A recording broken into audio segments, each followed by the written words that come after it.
Assalamualaikum warahmatullahi wabarakatuh.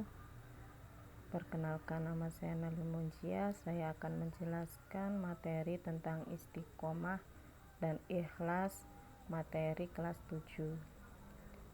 Pengertian istiqomah secara bahasa artinya lurus, sedangkan secara istilah artinya menjaga perbuatan agar tetap berada pada jalan yang lurus dan tidak berubah karena sesuatu.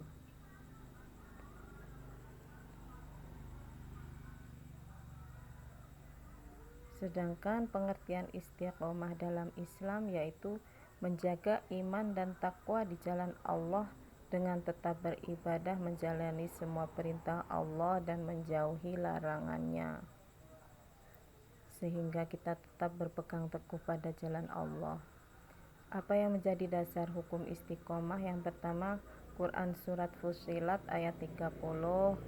Yang kedua, Quran surat Hud ayat 112. Bagaimana cara kita agar istiqomah? Yang pertama, meluruskan niat hanya mengharap ridha Allah Subhanahu wa taala. 2. Memahami makna syahadat. 3. Memperbanyak membaca Al-Qur'an. 4. Meningkatkan kualitas ibadah sedikit demi sedikit. 5.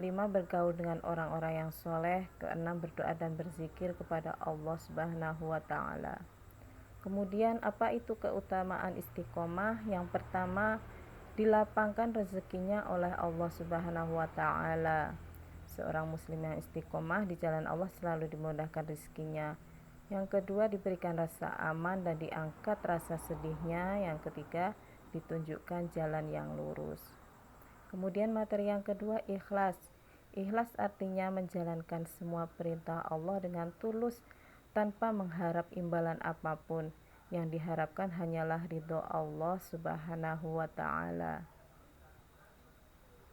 Kemudian apa dasar kita untuk beramal ikhlas? Yaitu hadis riwayat Ibnu Majah yang artinya Allah tidak akan menerima sedikit pun dari amal kecuali yang dikerjakan dengan ikhlas dan hanya mengharapkan keridhaan Allah Subhanahu wa ta'ala.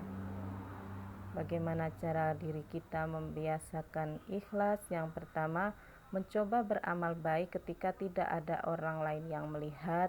Kedua, tetap bersabar ketika amal baik kita dilecehkan oleh orang lain. Yang ketiga, tidak bangga apabila amal baik dipuji oleh orang lain. Kemudian apa dampak positif sikap ikhlas? Yang pertama, mendapatkan pahala dari Allah Subhanahu wa taala.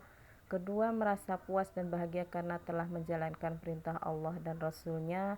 Yang ketiga, Allah akan menggantikan rezeki kita dengan rezeki yang lebih banyak dan berlipat ganda. Kemudian pesan moral dari materi ini, yang pertama, selalu istiqomah dalam berbuat baik.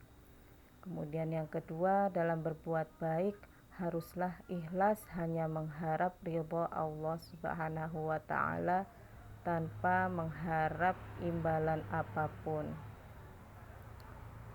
Sekian materi yang bisa saya sampaikan.